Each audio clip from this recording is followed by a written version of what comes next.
ஸ்ரீ ராமகிருஷ்ணா மகளிர் கல்லூரி ஒருங்கிணைப்பு விழா நடைபெற்றது. கோவை ஆவாரம்பாளையத்தில் உள்ள ஸ்ரீ ராமகிருஷ்ணா மகளிர் கலை அறிவியல் கல்லூரியில் முதலாம் ஆண்டு மாணவியருக்கான ஒருங்கிணைப்பு விழா நடைபெற்றது. எஸ்என்ஆர் சன்ஸ் அறக்கட்டளையின் நிர்வாக அறங்காவலர் லட்சுமி நாராயணசாமி நிகழ்ச்சிக்கு தலைமை வகித்து பேசுகையில், தேசிய அளவிலான பல்வேறு ஆய்வுகளில் கல்லூரி பெற்ற சிறப்புகளை குறிப்பிட்டார். கல்வி என்பது அறிவை பெறுவதோடு படைப்பாற்றல், சாதுரியம் போன்ற பல்வேறு திறன்களையும் பெறுவதாக இருக்க வேண்டும். வாழ்க்கை முழுவதும் தொடர்ந்து கற்பதற்கான ஆர்வத்தை தூண்ட வேண்டும் என்றார்.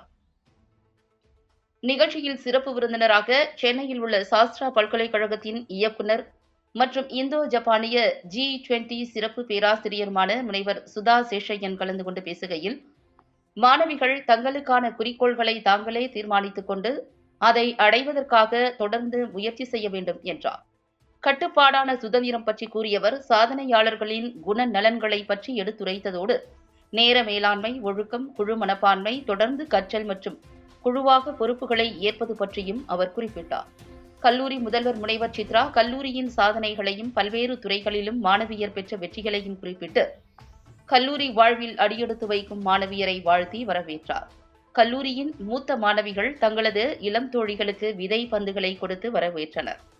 சிறு விதைகள் செழித்து வளர்ந்து பயன் தரும் விருட்சங்களாவது போல மாணவிகளின் திறன்களும் நற்பண்புகளும் நட்பும் பெருகி வளர வேண்டும் என்பதை குறிப்பிடும் விதமாக இது அமைந்தது. கல்லூரியின் ஹெல்த் கிளப் சார்பில் ஸ்ரீ ராமகிருஷ்ணா மருத்துவமனை மூலம் பார்வையாளர்களுக்கு இலவச மருத்துவ பரிசோதனைகள் செய்யப்பட்டன.